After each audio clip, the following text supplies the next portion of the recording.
All right, Steelers Nation, let's get into it. We are in a moment where the quarterback question has become more than just a topic. It is practically a weather system that keeps rolling in, no matter what you think the forecast should be. And yes, I know what you're thinking. Will Howard for quarterback in the 2026 season? That idea alone makes some of you instantly smile, like you've been waiting for the universe to finally catch up to what your heart has been saying. You mention Howard, and people start talking about championships, about that image of him lifting a title, about the confidence he showed when it mattered most. You talk about his interviews and how he comes across so genuinely enthusiastic and full of energy, and suddenly the whole room gets quiet, like you just press play on a highlight reel that never ends. But I have to be honest, I am still not fully convinced. Not because I doubt his talent, but because I've learned that sometimes the feeling you have when you watch a player win a national championship is not the same thing as the reality of how he will handle the grind of the NFL. Now, here's where things get interesting. The Steelers are at a point where they need to start solving the quarterback issue instead of just kicking it down the road. I'm not saying you need to completely abandon the idea of giving Howard a shot. Not at all. What I am saying is that you cannot approach this season like it's a waiting room. You cannot say, we'll see what Howard can do, and then just accept whatever happens, even if it means losing games and losing time. Because that is not how you build a contender. And yet, I also understand the other side. If Howard turns out to be a bust, and you end up with another Drew Lock or another Malik Willis situation, at least you have something to point to. You can say you tried. You can say you moved forward. You can say you did not ignore the problem. And honestly, that is why I'm not completely opposed to this path. It's just I want the Steelers to be smart about it. And that brings us to the bigger issue, the coaching situation. Everything, and I mean everything, is being overshadowed by the head coach search. Because whoever becomes the head coach will be the one with the final say, and that person will shape the quarterback plan in a way that we can only guess at right now. We keep hearing about different names, different philosophies, and different directions the team might take. But the reality is that the Steelers are looking for leadership. Art Rooney made that clear. He said it directly. And if leadership is the priority, then the person they choose is going to be someone who can walk into that building and take control. Not someone who is going to politely ask for permission. Not someone who will be swayed by public opinion or media pressure. Someone who can stand up, set the tone, and make the tough decisions without flinching. And that's why the Aaron Rodgers situation is still so intriguing. Art Rooney's comment about Rodgers being Mike's guy raised a lot of eyebrows, and it should have. Because what does that really mean? Does it mean that the Steelers would not have pursued Rodgers if it weren't for Mike Tomlin's insistence? Does it mean they were willing to go along with a plan they might not have fully agreed with, just to keep the coach happy? If that's the case, then it raises a deeper question about how much power the head coach really has in this organization.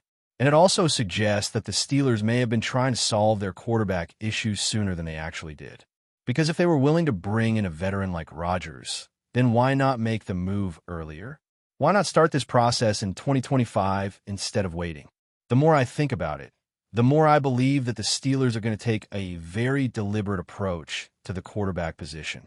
And part of that approach will involve seeing what Mason Rudolph can do in the meantime. He is a veteran. He is professional. He knows how to handle the locker room. He knows how to prepare.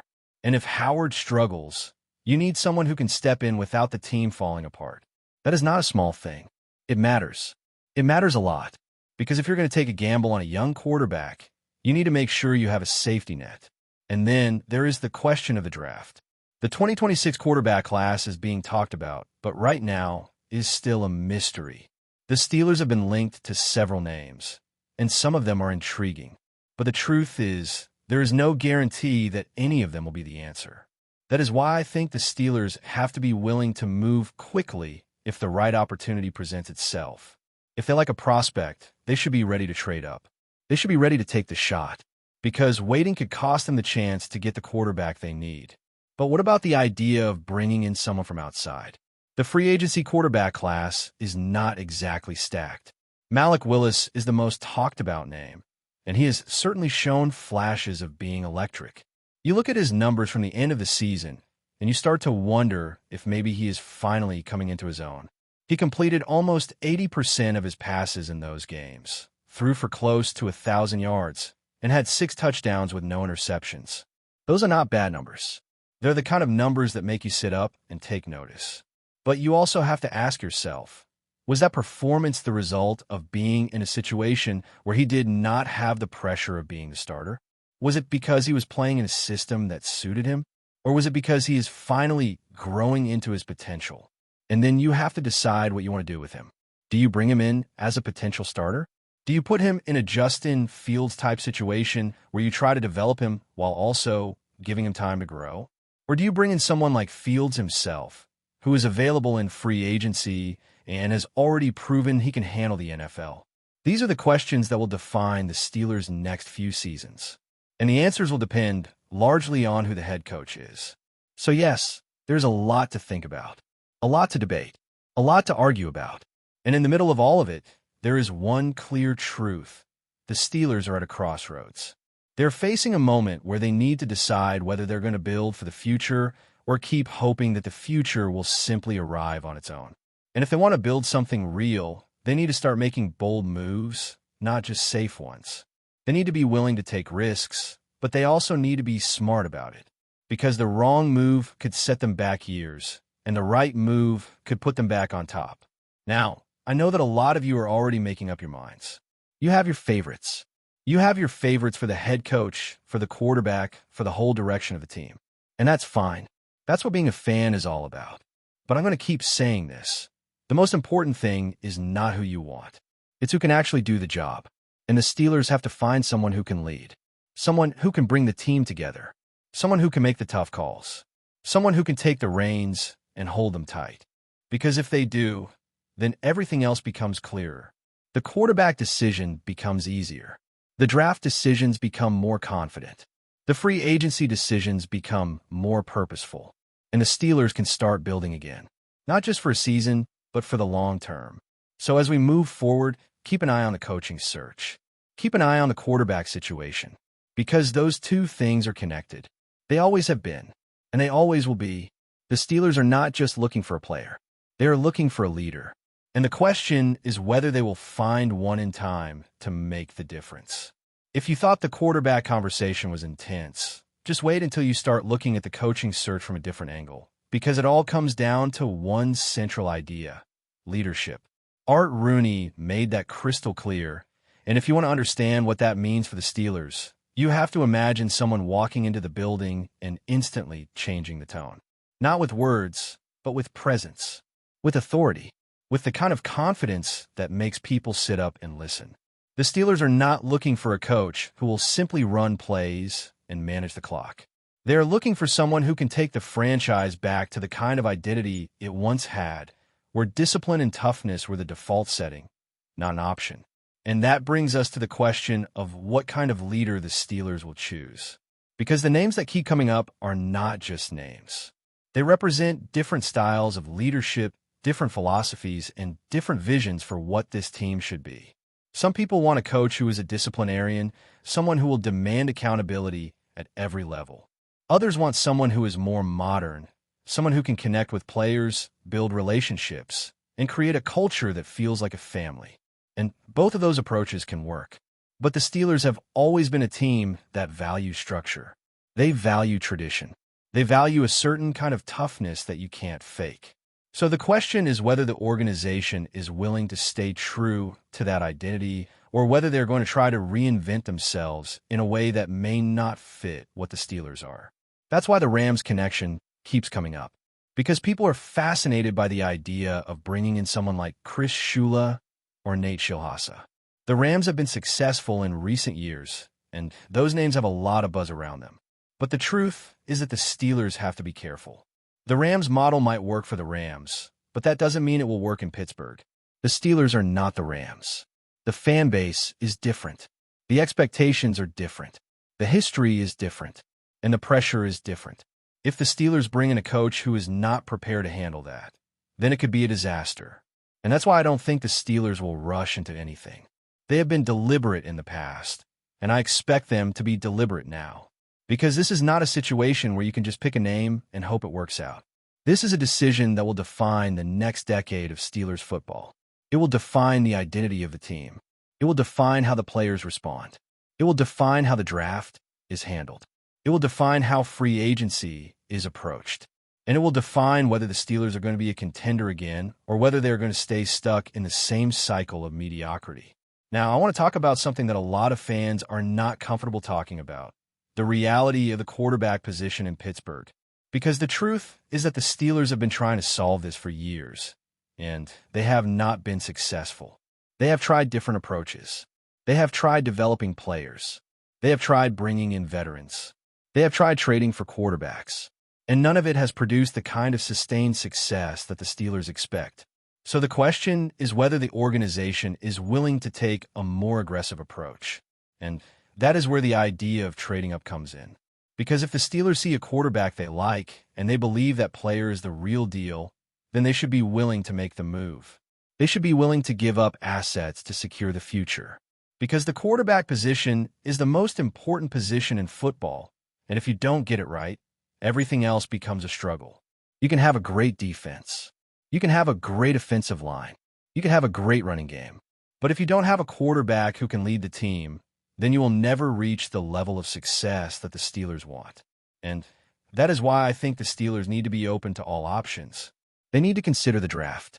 They need to consider free agency. They need to consider the possibility of trading for a quarterback. They need to consider the possibility of bringing in a veteran who can stabilize the position while they develop a younger player. Because the reality is that there is no one perfect solution. There is no magic formula. There is no guarantee. The only thing you can do is make the best decision you can with the information you have, and then commit to it. But that commitment has to come from the top. It has to come from the head coach. It has to come from the general manager. It has to come from the ownership. Because if there is not a unified plan, then the team will be inconsistent. The team will be confused, and the players will feel it. They will feel the uncertainty. They will feel the lack of direction. And that will affect their performance. That will affect their confidence. And that will affect the entire season. Now, let's talk about Malik Willis again, because I know a lot of you are still thinking about him.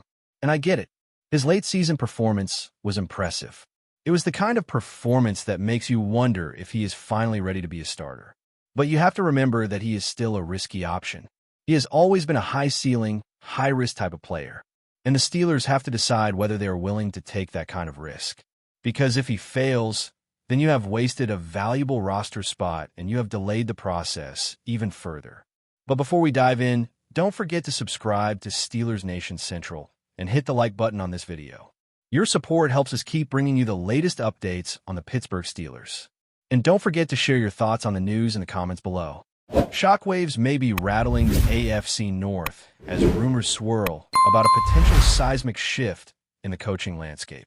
Sources close to the league suggest that Kevin Stefanski, former head coach of the Cleveland Browns, could be closing in on an agreement with the Pittsburgh Steelers, igniting speculation about a dramatic betrayal within one of the NFL's most storied divisions.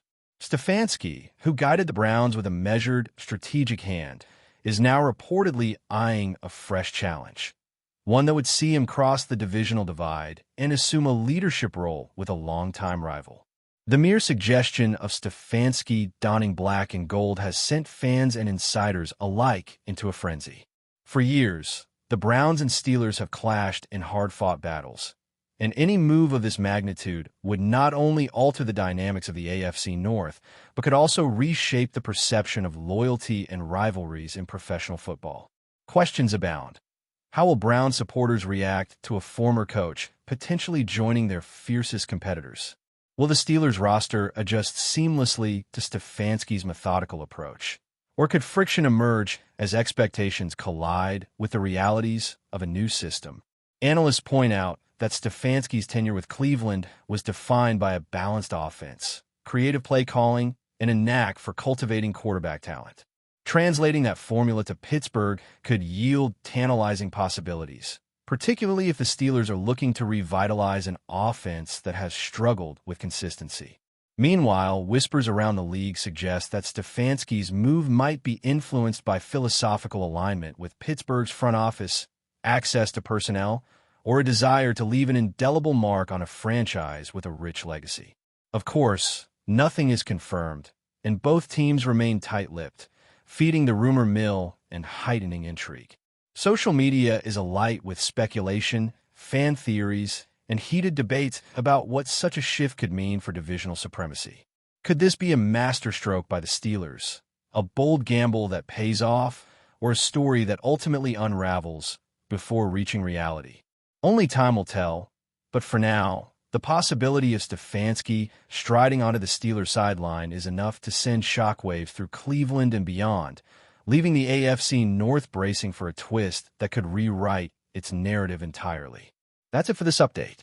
If you enjoyed the video and want to keep receiving exclusive news about the Pittsburgh Steelers, make sure to subscribe to Steelers Nation Central and give this video a like. We always look forward to hearing your comments and opinions. See you in the next video.